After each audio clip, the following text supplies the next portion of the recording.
વડોદરામાં સિટી બસનું ભાડું વધારવા મામલે રાહતના સમાચાર સામે આવ્યા છે। લોકસભાની ચૂંટણી ટાણે સિટી બસની મુસાફરી મોંઘી થવાની હતી, પરંતુ સિટી બસ સેવાની સંચાલન કોર્પોરેશન સાથે બેઠક બાદ ઇલેક્શન અને ગરમીમાં નાગરિકોને અસુવિધા ન થાય તે માટે ભાવ વધારો પાછો ખેંચવામાં આવ્યો છે, જેથી નાગરિકો માટે ખુશીના સમાચાર છે। શહેરમાં અંદાજિત રોજે રોજ 1 લાખ નાગરિકો મુસાફરીનો લાભ લઈ રહ્યા છે, તેઓ માટે રાહતના સમાચાર।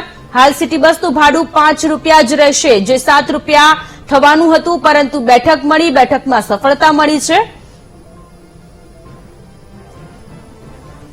આરટીસી નો રેટ 9 રૂપિયા છે। 5 વર્ષ પૂરા થઈ ગયા છે, ત્યારબાદ વિનાયક લોજિસ્ટિકને એક્સટેન્શન આપી અને સિટી બસનું સંચાલન વડોદરા શહેરમાં થઈ રહ્યું છે। એટલે 5 વર્ષ પૂર્ણ થયા બાદ એમને 5 વર્ષનો કરાર રિન્યુ નથી કર્યો, એટલે એમણે જીએસઆરટીસી ના ભાવ પ્રમાણે 9 રૂપિયા લેવાના હતા, એના બદલે 7 રૂપિયા કર્યા। પરંતુ ઇલેક્શનનો સમય છે, ગરમીનો માહોલ છે અને નાગરિકોને કોઈ તકલીફ ન પડે એ માટે વિનાયક લોજિસ્ટિકના માલિકો સાથે મિટિંગ કરી અને આજે એમને આ ભાવ વધારો પાછો ખેંચવા માટે સમજાવવામાં આવ્યા છે અને એમના નાના મોટા પ્રોબ્લેમ છે એ પણ સોલ્વ કરવાની અમે હૈયાધારણા આપી છે અને માલિકો માની ગયા છે અને કરારની કન્ડિશન મુજબ જૂના કરાર 5 વર્ષ પહેલાનો જે કરાર છે એ પ્રમાણે 5 રૂપિયા પ્રતિ કિલોમીટર રેટ રાખવામાં આવશે।